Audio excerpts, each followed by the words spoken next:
আমরা তো কাজ করি আসলে কাজ করার জন্য, বাট একই সাথে যখন অন্য কেউ আপনাকে আপনার কাজের বাহবা দিবে, সেটা তখন মাঝে মাঝে মনে হয় যে না, ঠিক রাইট পথে আছি। আর এই টাইপের একটা অ্যাওয়ার্ড যেটা আসলে আহ, দালাই লামা পেয়েছে, মাদার তেরেসা পেয়েছে, সো আমি বলবো যে আমি নিজেকে সৌভাগ্যবান মনে করি যে এরকম একটা একই লিস্টে আসলে আমার নাম এসছে। অ্যাওয়ার্ড হয়তো বা একটা ব্যক্তিকে দেওয়া হয়, বাট একটা ব্যক্তি কিন্তু কখনোই আসলে বড় একটা চেঞ্জ আনতে পারে না। স্বপ্নটা হয়তো বা আমি দেখেছিলাম, বাট বাস্তবায়নের পিছে আমাদের যে 600 আমার কলিগ আছে যারা কাজ করছে, 50,000 তরুণরা আসলে এখানে একটা বিশ্বাসে যে না, এটা একটা রাইট জায়গায় তারা কাজ করে যাচ্ছে। ইনফ্যাক্ট আমাদের যে বাচ্চারা আছে তাদের প্যারেন্টসরা যে আমাদেরকে বিশ্বাস করে দিয়েছে, আমাদের সাপোর্টার্স আছে, ওয়েল উইশার্স আছে, সো আমি সবাইকেই ধন্যবাদ দিব। এবং অবশ্যই আমার যে ফ্যামিলি, কারণ সেই জার্নিটাও যথেষ্ট চ্যালেঞ্জিং ছিল, সময় খুব একটা বাসায় দিতে পারি না।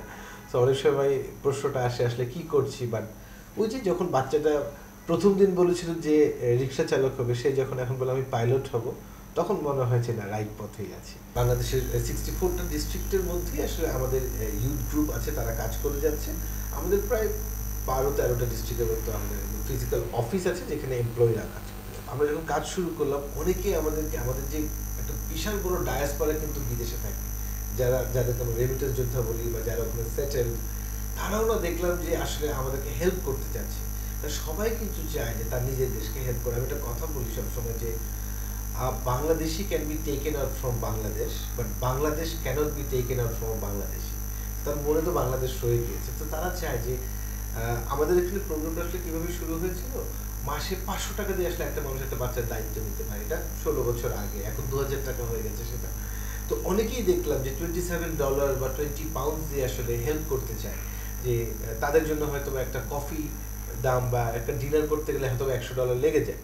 তো অনেকেই এগিয়ে আসে, যে কারণে আসলে আমরা আমাদের একটা জাগো ফাউন্ডেশন ইউএসএ এবং জাগো ফাউন্ডেশন ইউকে দুটো সংগঠন রেজিস্ট্রেশন করেছি। তো ওখানে প্রচুর বাঙালি, এবং ওদেরকে দেখে এখন দেখলাম যে সেখানকার যে লোকাল মানুষ তারাও আসলে এসে বলছে আমি একটা বাচ্চার দায়িত্ব নিব, আর ফ্লাডের সময় তারা হেল্প করছে। তো এভাবে করে আমাদের কার্যক্রমগুলো একটু একটু করে আমরা বড় করছি। 11টা স্কুলে প্রায় 4,500 বাচ্চা পড়াশোনা করে। এটা হচ্ছে কি বাংলাদেশ গভর্নমেন্টের যে এনসিটিপি কারিকুলামের ইংলিশ ভার্সন আছে, সেটার মধ্যে আসলে তারা পড়াশোনা করছে। ওর পাশাপাশি বান্দরবনে প্রায় 13,500 বাচ্চা যারা কোভিডের সময় ঝরে পড়ে গিয়েছিল, তাদেরকে নিয়ে যেরকম আসলে আমরা কাজ করছি, কিভাবে করে তাদেরকে আমরা স্কুলে আবার ফিরত আনবো আমাদের কিছু প্রোগ্রামের থ্রুতে। এর পাশাপাশি মিঠামইনের মতো জায়গায় যেখানে আসলে এডুকেশন পাওয়া কারোর জন্যই খুব দুর্লভ, সেই জায়গায় আসলে মেয়েরা কিভাবে করে স্কুলে আসতে পারে, সেখানে স্কুলের মধ্যে যদি বাথরুম বানাতে হয়, সেখানে যদি স্যানিটারি প্যাড দিতে হয়, অথবা ওখানকার হুজুরদের সাথে গিয়ে যদি আমাদের কথা বলতে হয় যে কেন এই যুগে এসে মেয়েদের এডুকেশন ইম্পর্টেন্ট, বা কমিউনিটিতে আসলে অ্যাওয়ারনেস ক্রিয়েট করা, এই টাইপের কাজগুলো করা হচ্ছে। আমাদের অনেক বাচ্চারাই আসলে পাশ করে এখন ইউনিভার্সিটিতে যাচ্ছে। সেই জায়গা থেকে মনে হলো ইউনিভার্সিটিতে যদি আমরা মেয়েদেরকে হেল্প করতে পারি। আমরা গত বছর শুরু করলাম যে প্রতি বছর প্রায় 1 থেকে 150 মেয়েকে বাংলাদেশের যে পাবলিক ইউনিভার্সিটি আছে তারা যদি চান্স পায়, অনেক সময় দেখা যায় টাকার কারণে তারা পড়তে পারে না, বা কেউ ঢাকায় এসছে, এখন তাকে টিউশনি করতে হচ্ছে, তো অনেক কিছুর কারণে তার এডুকেশনটায় ক্ষতি হচ্ছে। তো আমরা একটা স্কলারশিপ প্রোগ্রাম শুরু করেছি, যার থ্রুতে প্রায় 100 থেকে, গত বছর আমরা 100 মেয়েকে দিয়েছিলাম। আমরা এই বছর যেরকম 160 জন মেয়েকে, এটা সেপ্টেম্বরের 2 তারিখে লঞ্চ হবে সেকেন্ড রাউন্ডটা। সো 160 জন মেয়েকে আসলে প্রায় 4 বছর ওর পড়াশোনা করতে যে টাকাটা লাগবে সেটা আমরা দিচ্ছি। পুরা বাংলাদেশে আসলে কন্টিনিউয়াসলি ভলান্টারি ওয়ার্ক হয়ে যাচ্ছে।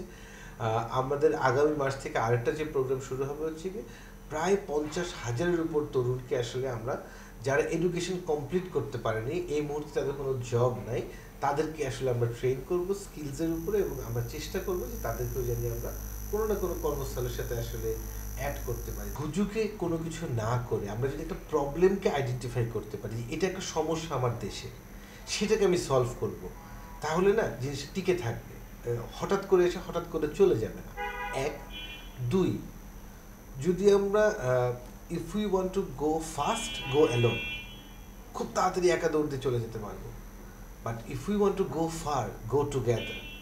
সো একটা দল লাগে, একটা গ্রুপ লাগে, একটা টিম লাগে কাজ করতে। এটা হচ্ছে কি সেকেন্ড। আর তৃতীয়ত হচ্ছে গিয়ে যে never think you are always right. আমরা কাজ করতে করতে অনেক সময় এরকম হয়ে যায় যে আমিই রাইট। সো ওই ওপেন মাইন্ডটা থাকা, শোনা আরেকজনের সাজেশনটা, যে তাদের টিম মেম্বাররা কী বলছে, আমার মনে হচ্ছে এই তিনটা জিনিস খুব ইম্পর্টেন্ট, কারণ আমরা অনেক উদ্যোগ দেখি কিন্তু উদ্যোগগুলো অনেকদিন টিকে না, এটা আমাদের একটা ব্যর্থতা। তো সেই জায়গা থেকে আমার মনে হয় যে এই তিনটা জিনিস খুব ইম্পর্টেন্ট। ভবিষ্যৎ পরিকল্পনা হচ্ছে কি বাংলাদেশের তরুণদেরকে আসলে কিভাবে আরও বেশি স্ট্রেনদেন করা যায়, কারণ আমাদের গত বছর আসলে ধরেন যে আমরা ঢাকা বেসড হয়তো অফিস কাজ করে যাচ্ছি, আমরা খুব রিসেন্টলি যেটা করলাম যে 8টা ডিভিশনে 8টা অফিস করলাম, যেটা তরুণদের অফিস, তারা ওখানে বসবে, তারা ওখানে চালাবে। কারণ আমাদের এখন টার্গেট হচ্ছে কি আমাদেরকে প্রচুর তরুণরা বলছে যে ভাই আমরা তো জেলা পর্যায়ে গিয়েছি, আমাদেরকে আসলে উপজেলায় পর্যায়ে যেতে হবে, আমাদেরকে ইউনিয়ন পর্যায়ে যেতে হবে, যেখানে আসলে আমরা ইউথদেরকে থ্রু ভলেন্টিয়ারিজম আমরা আসলে ওদেরকে আরও স্কিলস করবো। কারণ দুদিনের ট্রেনিং ভালো, মানে 1 বছর যদি আসলে একটা মানুষ কাজ করতে পারে সেটা আরও ভালো। সো এই টাইপের কাজগুলো হচ্ছে কি আমাদের প্ল্যান। এবং আমরা তো হয়তো বাংলাদেশের প্রত্যেকটা জেলায় হয়তো স্কুল না খুলতে পারলেও আমরা যে মডেলটা বানিয়েছি, আমরা চাই এই মডেলটা নিয়ে জানি আসলে অন্যরা কাজ করা শুরু করে। এবং ইন ফিউচার মানে এই অ্যাওয়ার্ডটার থ্রুতে আমাদের টার্গেট হচ্ছে কি আসলে বিশ্বের বিভিন্ন জায়গায় যদি আমাদের এই মডেলটা নিয়ে যেতে পারি, কারণ মডেলটা আসলে কোনো রকেট সায়েন্স না, বাট মানুষ হয়তো সাহস করে কাজটা করেনি।